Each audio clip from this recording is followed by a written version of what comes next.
하나님 말씀 보시겠습니다. 하나님 말씀은 마태복음 26장 69절에서 75절까지의 말씀입니다.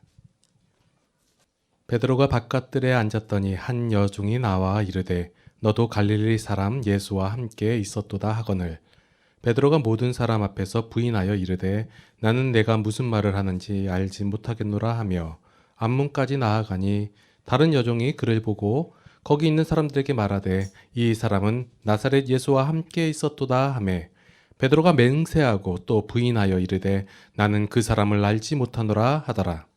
조금 후에 곁에 섰던 사람들이 나와 베드로에게 이르되 너도 진실로 그 도당이라 내 말소리가 너를 표명한다 하거늘 그가 저주하며 맹세하여 이르되 나는 그 사람을 알지 못하노라 하니 곧 닭이 울더라.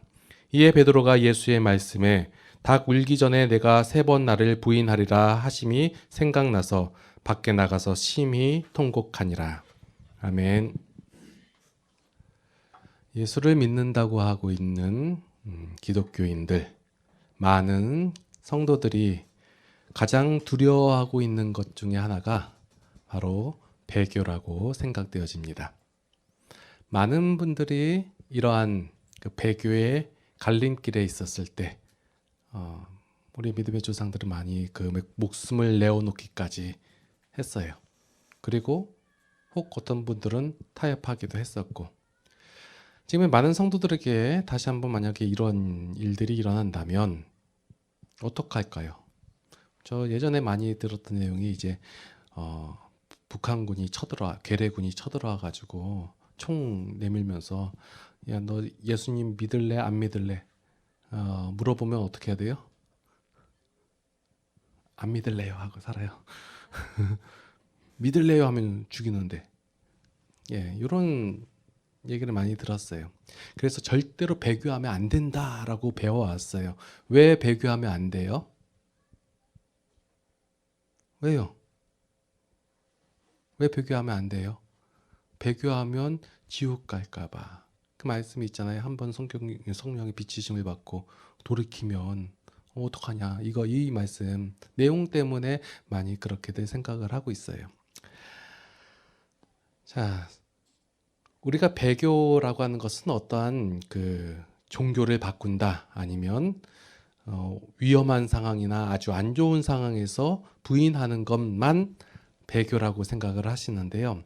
꼭 그것만 배교가 아니라 우리의 삶 속에서 하나님을 모른다고 하는 것, 하나님을 알지 못한다고 하는 것, 그리고 하나님의 원리와 마음대로 행하지 않는 것, 하나님의 원리보다 사람의 원리가 더 낫습니다 하고 그것을 따라가는 것, 이 모든 것이 다 배교이며 부인한다라는 거예요. 부인한다는 것은 인정하지 않는 거예요.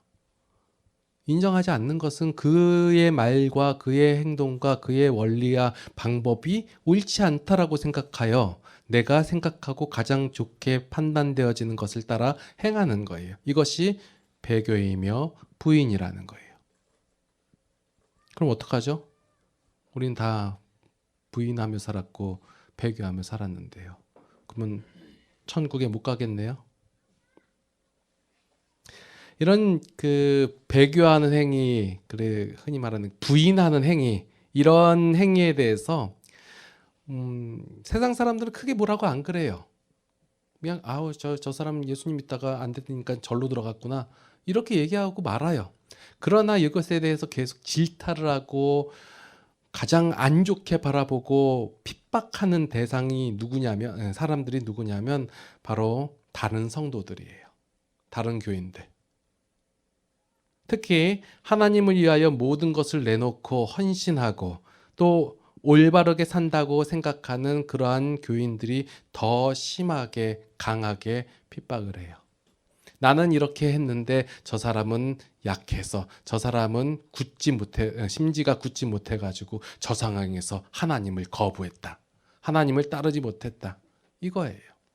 사소한 것으로 얘기를 드릴게요. 식당 가서 기도하고 밥 먹는 거, 나는 열심히 살고 정당하게 살고 나는 식당에서도 소리내서 기도해 라고 하시는 교인들이 그렇지 못하고 기도하고 그냥 눈만 감았다가 하는 그런 사람들을 대상으로 비난을 하고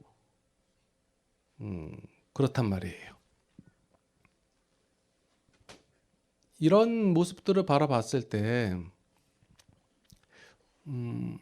하나님을 좀 더 열심으로 따르는 사람들이 하는 행동들과 하나님이 우리에게 대하시는 하는 행동들, 자, 똑같이 주님을 부인하는 행위를 했어요. 그런 행위를 한 성도를 대하는 모습이 하나님께서는 어떻게 대하셨고 우리는 지금 그런 사람을 향해서 어떻게 대하고 있는가라고 생각해 볼 필요가 있어요.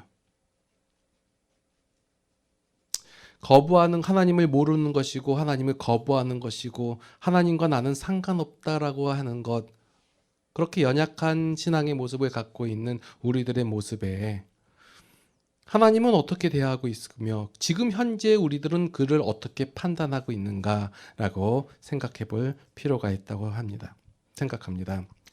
자, 오늘 본문의 내용은 그 유명한 베드로의 부인 장면이에요. 부인하다는 게 뭐냐면 인정하지 않는다라는 거예요. 한자로 되어 있으니까. 자, 베드로가 누구예요?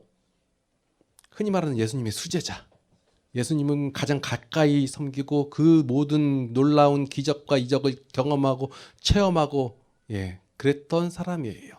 그랬던 사람이 지금 예수님을 3번 부인하는 거예요. 그냥 모른다, 나는 아니다라고 하는 게 아니라 저주하며 맹세하며 이르되 나는 아니다, 나는 그 사람은 모른다, 이러는 거예요. 그리고 나서 이제 예수님께서 하셨던 말씀이 생각이 나서 이제 밖에 나가서 심히 통곡을 합니다. 자, 이 통곡에 대해서 사람들은 여러 가지 말들이 있지만 이것은 회개의 통곡도 뉘우침의 통곡도 아니에요. 자, 이 상황이 어떠한 상황이었냐면 예수님께서 여태까지 그 놀라운 이적과 기적을 보여주시고 5,000명을 먹이시고 죽은 자를 살아나게 하신 그 예수님께서 지금 끌려가고 계시는 장면이에요. 아무런 힘도 못하고 베드로는 칼을 휘두르서라도 이겨내고자 했는데 예수님께서는 그러지 말라 하시고 잡혀가시는 거예요. 이러한 상황에서 예수님에 대해서 정말 나는 모른다예요. 그런 사람은 나도 모릅니다. 그와 나와 아무런 상관이 없습니다 라고 얘기한 거예요. 그것이 그럴 때 예수님께서 말씀하신 것이 깨달아서 그냥 가서 통곡하는 거예요. 그를 붙잡아 줄 수도 없고 그의 앞에 나서서 내가 예수님을 아는 자입니다, 내가 예수님과 함께한 자입니다, 내가 예수님의 제자입니다 말하지 못했던 그 베드로의 절망과 낙심의 통곡이라는 거예요. 이것은 바로 인간 본성에 대한 통곡이라고 볼 수 있어요. 이러한 통곡이 지금 우리 가운데도 늘 함께하고 있다라는 거예요. 우리가 하나님의 말씀대로 살고자 하고 하나님의 백성대로 나타내며 드러내며 살고자 하는데 우리의 연약함과 우리의 나약함 때문에 그렇게 살지 못하고 절망 가운데 있는 우리 가운데 예수님께서는 찾아오신다는 거예요. 자, 이 마태복음에는 안 나와 있지만 요한복음 21장에 보면 예수님께서 베드로에게 찾아오시는 장면이 있어요. 어떤 장면이냐면 이제 베드로가 이제 바닷가에서 갈릴리 바다에서 물고기를 잡을 때 예수님께서 오셔가지고 야, 너 배 오른편으로 그물을 던져라. 그래가지고 153마리 잡고 나서 이제 예수님께서 가서 예수님께서 내가 나를 사랑하느냐, 내가 나를 사랑하느냐, 내가 나를 사랑하느냐 질문하는 장면이 바로 요한복음 21장 장면이거든요. 자, 제가 지금 뭐하고 뭐를 비교하려고 하냐면 우리 성도들의 모습과 일반적인 성도들의 모습과 예수님, 하나님께서 우리를 대하시는 모습이 얼마나 큰 차이가 있는지를 저는 소개하려고 하는 거예요. 지금 여러분들에게 어떠한 마음을 가지고 어떻게 살아가십시오, 이렇게 해가지고 하나님의 위대한 큰 일을 행하시고 어떠한 시험과 환난과 절망 가운데서도 하나님을 부인하지 말고 사십시오라고 권면하는 게 아니라 하나님에 대해서 지금 소개하고 있다라는 거예요. 예수님께서 어떻게 다가오셨어요? 지금 그 베드로는 어떠한 심정이냐면 완전히 낙심 가운데 있고 그 바닥을 뚫고 내려간 그 상황이에요. 예수님을 부인했잖아요. 모른다고 했고 그 분의 능력과 힘을 도무지 인정하지 않는다는 거예요. 그러한 상황 가운데서 예수님께서 오셔서 내가 나를 사랑하느냐 라고 말씀하신 것은 뭐예요? 베드로를 지금 질책하고 너 민망스럽게 해가지고 야 너 나 부인했지? 나 모른다고 했지? 라고 부담감을 주기 위해서 이렇게 말씀하신 게 아니에요. 이것은 마치 아담과 하와가 선악과를 따먹은 이후에 하나님을 피하여 숨었을 때 하나님께서 그를 부르시고 그 앞에 나타나신 장면과 비슷해요. 자, 보세요. 그 아담과 하와가 선악과를 따먹었죠. 그래서 하나님이 하지 말라는 거 했잖아요. 죄인이 되었잖아요. 그래서 죄인의 첫 번째 한 행동이 뭐예요? 하나님을 피하여 숨는 거예요. 그럴 때 어떻게 하셨어요? 하나님이 혼내주려고 너희로 하고 찾아냈나요? 하나님 그렇게 다가오신 것이 아니에요. 하나님께서는 그를 구원하고자 그를 살리고자 그 앞에 나타나시는 거예요. 오셔서 질책하시고 벌을 내리시고 저주하시는 것이 아니에요. 죄로 인하여 당할 그 고난과 고통을 아시기에 그것을 막고자 하나님께서 이제 일하신다는 거예요. 어떻게 일하세요? 제일 먼저 뭐 하세요? 에덴 동산에서 쫓아냈다라고 표현됐잖아요. 여기서 이게 뭐 발로 차서 쫓아냈다라는 표현이 있는데 이것은 뭐냐면 그가 죄인된 인간이 생명나무의 실과를 먹음으로 말미암아 영원히 구원받지 못한 상태를 막기 위하여 그것으로 분리시키는 거예요. 잘못했다고 해가지고 쫓아내는 것이 아니라 더 이상 안 나빠지게 더 수습할 수 없는 단계까지 그것을 막기 위해서 그것으로부터 분리시키는 장면이에요. 하나님은 그렇게 대하시는 거예요, 우리를. 너 죄 지었지, 넌 죽어버려라 이런 식이 아니라 너 잘못했지, 그에 대한 죄를 너가 담당하고 그리고 너 혼날 줄 알아 이렇게 대하는 것이 아니라 사랑으로 다가오시는 거예요. 절망 가운데 있고 낙심 가운데 있는 이 베드로에게 그런 일을 저질렀다는 자체에 대해서 후회감과 힘듦 가운데 있는 베드로에게 예수님께서 다가오시는 거예요. 내가 나를 사랑하느냐. 이게 예수님이 베드로를 대하는 방법이시고 하나님이 우리를 대하시는 방법이에요. 여러분들이 삶 속에서 연약함으로 힘이 없음으로 말미암아 잘하지 못함으로 말미암아 하나님과 상관없이 살 때가 있어요. 죄 지을 때가 있단 말이에요. 그런데 우리 같은 성도들은 그것을 비난해요. 그것을 뭐라고 그리고 너 이렇게 죄 짓지 않았냐? 너 하나님 모르지 않았냐? 하나님의 방법대로 살지 않고 네가 과연 그리스도인이라고 할 수 있느냐라고 핍박을 해요. 왜 핍박하는지 아세요? 나는 안 했다 이거예요. 나는 하나님 앞에 정직하고 하나님의 율법을 따르며 그 계명대로 행하고 나는 그의 말씀대로 행하고 있다. 그런데 넌 그러지 못하지 않냐라고 핍박하는 거예요. 하나님이 성도를 대하시는 방법과 성도가 성도를 대하는 방법이 전혀 다른 거예요. 우리 기독교 안에, 우리 교회 안에 이런 일이 만연하고 있어요. 우리가 기억해야 할 사실은 바로 우리를 사랑으로 대하시는 하나님의 모습이라는 거예요. 하나님의 일하심의 결과가 이제 바로 요한복음 다음에 사도행전에서 나오잖아요. 바로 이 예수님을 3번 부인하여 절망 가운데 있던 그가 조그만 계집종이 얘기한 거에 대해서 나는 아닙니다라고 피하여 숨던 그가 어떻게 사도행전에서 보면 그 종교 지도자들의 앞에서 담대히 말하며 그 놀라운 이적을 보여주고 그가 예수 그리스도를 주인님이라고 담대하게 선포할 수 있었을까요? 사람이 뭐 갑자기 변하나요? 어떻게 그가 그렇게 될 수 있었는가? 그것의 핵심은 바로 성령 충만이라는 거예요. 예수님께서 승천하신 이후에 성령께서 오셨어요. 자, 예수님은 힘이 없고 성령님은 힘이 있으신가요? 베드로는 예수님과 함께 했었고 성령님과 함께 합니다. 그러면 성령님이 일하시는 방법과 예수님께서 일하시는 방법이 다른가요? 같아요. 그러니까 그 십자가 사건 이전에 베드로가 예수님과 함께 했던 예수님께서 베드로와 함께 하셨잖아요. 그리고 나서 십자가 승천하신 이후에 성령께서 베드로와 함께 하잖아요. 뭐가 달라졌어요? 예수님과 성령님이 다르잖아요. 다르다고 얘기하면 안 돼요. 같은 분이세요. 뭐가 달라졌어요?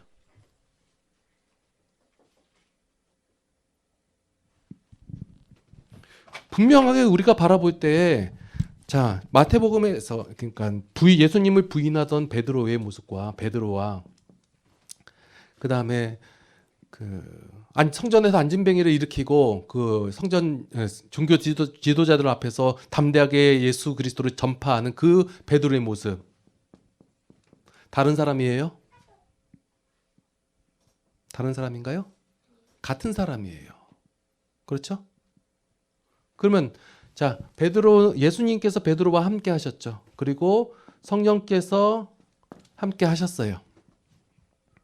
다른 분인가요? 같은 분이에요. 그럼 뭐가 달라졌나요? 십자가 사건이에요. 우리가 죄로 인하여 죄인된 베드로의 모습과 이제 구원받은 베드로의 모습이 달라졌다라는 거예요. 그러니까 이것은 인간의 어떠한 열심이나 노력이나 열정으로 이루어진 것이 아니라 그 열정 가운데서 이루어진 결과물이 아니라 십자가의 결과로 나타난 거예요. 그에게 어떤 놀라운 능력이 더 생겼나요? 오히려 더 놀라운 능력은 베드로가 예수님과 쫓아다녔을 때 더 많이 일으켰을 수도 있어요. 그런데 뭐가 달라졌나요? 베드로가 바로 어떠한 노력이나 열정이나 아니면 어떠한 그 행함이나 열심으로 이루어진 결과가 아니라 베드로의 하나님의 그러니까 예수 그리스도의 십자가의 사건의 결과로서 만들어진 것이 이 베드로의 모습이라는 거예요. 나중에 우리가 흔히 생각하고 있는 착각 중에 하나가 바로 성령 체험을 하면 우리의 삶이 완전히 바뀔 거라고 생각해요. 아니요, 안 그래요. 성령께서 역사하시는 장면은 우리가 자꾸 어떤 놀라운 기적과 능력에만 초점이 맞춰져 있는데 성령님의 일하시는 방법은 예수님의 일하심의 방법과 동일해요.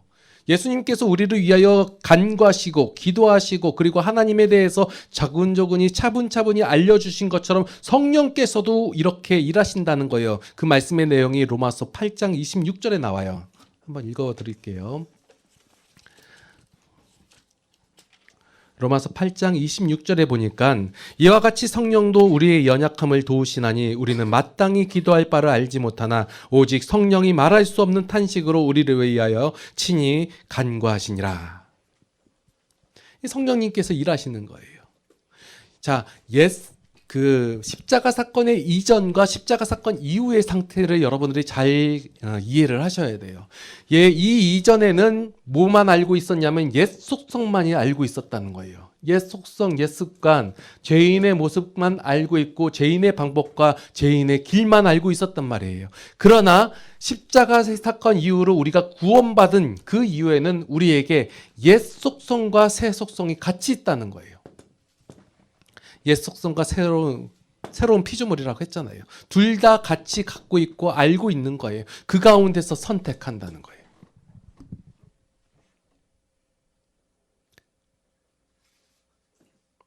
우리가 옛 속성과의 그 싸움에서 끊임없는 이 싸움에서 승리할 수 있는 유일한 길은 옛 속성은 뭐라고 얘기하냐면 인간의 열심과 방법 그리고 열정 시스템 이걸 얘기한단 말이에요.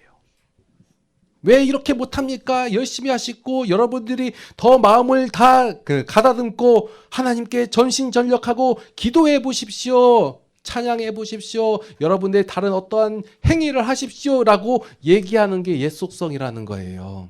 여러분들 기도한다 찬양한다 이런 것은 제가 누누이 말씀드리죠. 방법이 아니라고. 이 속성을 이길 수 있는 유일한 힘은 무엇이냐면 하나님을 알아 그분을 닮아가는 수밖에 없다예요. 그러면 하나님을 닮아가면 옛 속성이 싫어지는 거예요. 이것의 방법이 옳지 않다, 그리고 이것이 아니다라고 해서 하나님을 인정하게 되는 거예요. 하나님의 방법과 그분의 일을. 그것이 바로 하나님을 인정하는 것이고 옛 속성대로 따라가는 것을 부인한다라는 거예요. 이것을 옛 속성을 따라갈 때 부인을 하면 예수님께서는, 하나님께서는, 성령님께서는 우리를 어떻게 대하시냐? 채찍과 때림으로 대하시지 않는다는 거예요. 너희가 바로 성령님을 쫓아 행하지 않았으니까 맞아라. 내가 널 때린다. 이렇게 대하시지 않는다예요. 예수님이 오늘 그렇게 행하셨잖아요. 어떻게 대하세요? 사랑으로 행하신다는 거예요. 사랑으로 대하신다라는 거예요. 만약 우리의 신앙이 어떠한 강압과 협박과 질책으로 유지가 된다면 그 성도의 삶은 아마 척박할 거예요. 메말릴 거예요. 힘들 거예요. 신앙이 또 다른 짐이며 힘듦이 될 거예요. 자꾸 성도들에게 무엇을 강조하냐면 여러분들 하나님을 위하여 위대한 일을 행하십시오라고 부담감을 줘요. 위대한 일을 행하십시오 하니까 다 위대한 일을 행할 수 있는 능력을 달라고 해요. 위대한 일을 행할 수 있는 능력이 없으니까 나는 위대한 일을 안 해도 돼라고 생각하기도 해요. 어떤 위대한 일을 한다는 것은 어떤 신앙의 강함을 나타내는 것이 아니라 하나님을 알아가는 것, 이것이 위대한 일이에요. 이렇게 얘기하면 동의를 많이 안 해요. 그래도 하나님을 알아가고 경험하고 체험하고 그러면 그 하나님에 대해서 내가 느껴지잖아요. 알게 되잖아요. 그러면 그 하나님을 사랑하게 되어진다는 거예요. 사랑이라는 것은 첫눈에 딱 반하는 것도 있겠지만 알아가는 거예요. 닮아가는 거예요. 그러니까 그가 좋아하는 것도 나도 좋아하고 그가 싫어하는 것도 나도 싫어하고 그가 원하는 것도 나도 원하게 되는 거예요. 그게 바로 하나님을 닮아가는 거예요. 이것은 어떤 우리의 열심이나 노력이나 방법이나 작심이나 아니면 마음가짐으로 되는 것이 아니에요. 그러면 그렇게 되면 우리가 바로 그 하나님의 힘과 능력과 방법으로 살아가게 된다는 거예요. 물론 우리의 신앙이 기복이 있을 수는 있어요. 힘들 때도 있고 어려울 때도 있어요. 그러나 이러한 사이클이 이렇게 되어 가야죠. 올라가야죠.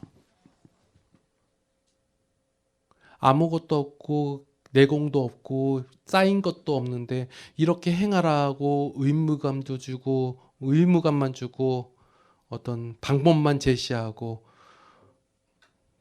그런 게 다 인간의 방법이에요. 옛 속성이고. 하나님은 우리를 그렇게 대하시지 않으세요. 힘을 주시고 능력을 주시고 봐라 내가 너를 위하여 이렇게 행하지 않느냐 봐라 이러고 있다는 거예요. 이러고 계시다는 거예요. 그러면 우린 끊임없이 그것을 바라볼 때 어떻게 해요? 하나님 제가 제 힘과 능력과 노력으로 할 줄 알았는데 될 줄 알았는데 안 됩니다. 끊임없이 이런 고백이 이어지는 거예요. 여러분들 죄에 대해서 절대로 여러분들의 힘과 노력이나 어떤 인간 100% 힘으로 되어질 수 없다예요. 이것을 인정하는 것이 바로 하나님을 인정하는 거예요. 하나님의 힘으로밖에 안 된다예요.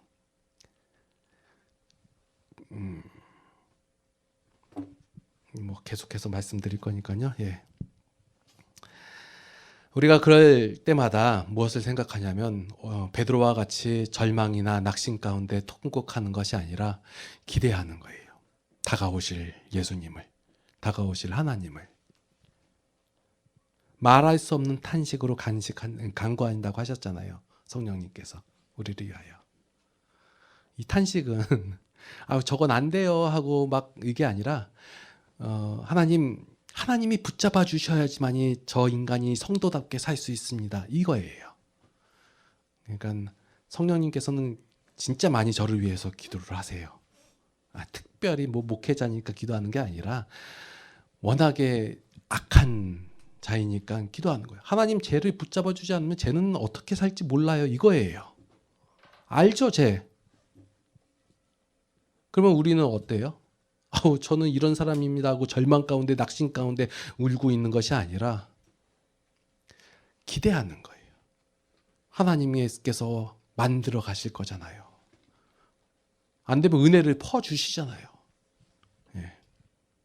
그렇게 간구하시는 성령님을 기억하시고 또한 매일매일의 삶 속에서 하나님께서 여러분들을 위하여 역사하시는 위대한 일, 이것은 무슨 기적을 일으키거나 어떤 뭐 죽은 자를 살리거나 이런 게 아니라 죄와의 싸움에서 이겨낼 수 있게 하는 그 위대한 일을 하나님께서 여러분 가운데서 행하신 것을 여러분들이 바라보시고 그것을 인정하세요.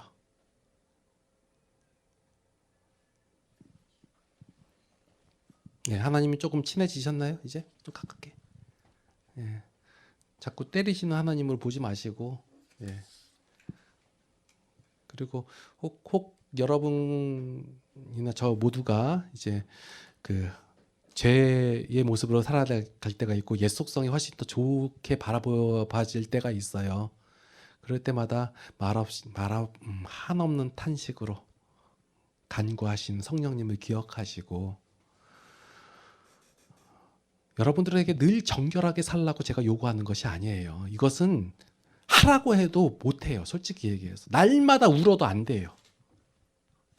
날마다 주님 통곡하고 울어도 안 돼요. 안 되는 건 안 돼요. 이것을 여러분 잘 모르는데 여러분은 그 능력만 되면 돼요. 자라나면 돼요. 그러면 옛 속성대로 행하라 해도 하지 않아요. 왜냐하면 게임 얘기를 드릴게요. 자, 여러분들에게 그 게임 캐릭터가 여러 개 있어요. 옛날에 사용하던 이 캐릭터하고 지금 그 만렙 찍은 캐릭터하고, 자 어느 거 쓰시겠어요? 그렇죠. 만렙 찍은 거 써야죠. 못하러 이거 써요. 아 물론 심심풀이를 쓸 수 있겠지만 이기기 위해서는 이거 써야죠. 우리의 신앙이 이거예요. 옛 속성이 더 이상 우리에게 더 이상 그 가치가 되지 않아요. 하나님께 더 좋아하지. 물론 우리가 이렇게 선택할 때가 솔직히 많아요. 예. 하지만 하나님께서 우리를 대하시는 방법이 끊임없는 사랑으로. 예. 오늘 저기 베드로가 3번 부인하니까 3번 물어봄으로 해가지고 민망하게 만드는 것이 아니라 위로하시잖아요. 힘을 주시잖아요. 이러한 하나님을, 이러한 예수님을 자꾸 왜곡시켜가지고 왜 하나님의 자녀답게 못 사십니까? 라고. 안 그러면 하나님이 때리십니다. 예. 배교하셨습니까? 지옥 가십시오. 아, 이래 버린단 말이에요. 안 그래요? 여러분들이 머리 깎고 스가 된다 할지라도, 절에 들어간다 할지라도 하나님은 끊임없이 여러분들을 사랑하시고 그 사랑에서 끊지 않으신다는 사실을 기억하세요. 아, 그러면 제가 예수님 안 믿어도 되겠네요. 아니요, 옛 속성대로 행하면 제가 가장 좋아해서 제가 반드시 그 결과를 당하게 해요. 이게 얼마나 고생하고 힘든지 아직 잘 모르시죠? 예. 힘들어요. 겪어보야 알아요? 예. 자, 우리가 어릴 때는 안 힘들 것 같다고 생각하고 자신만만해요. 그렇죠? 여러분도 근데 삶에 여러 번 경험을 하고 체험을 하고 나면 이러한 경험을 많이 하면 할수록 좋다, 안 할수록 좋다예요. 매년 죽을 경험을 해보세요, 한번. 그리고 죽다 살아나고 그 경험 매년 해보세요. 저는 안 할래요. 선택은 여러분들이. 기도하시겠습니다. 우리는 늘 하나님을 부인합니다. 하나님의 방법과 하나님의 생각과 하나님의 것보다는 세상의 것이 훨씬 더 좋아 보이고 그것이 옳아 보입니다. 그래서 하나님을 부인합니다. 이러한 저희들을 사랑으로 품어주시사 끝까지 참아주시며 하나님의 것과 하나님의 방법과 하나님의 원리가 훨씬 더 좋은 것임을 날마다 우리에게 제시하여 주시는 그 하나님의 은혜에 감사를 드립니다. 이제 우리가 하나님을 알아가 하나님의 것이 훨씬 더 좋고 하나님의 방법이 훨씬 더 낫다는 것을 우리의 삶 속에서 고백하게 하여 주시옵소서.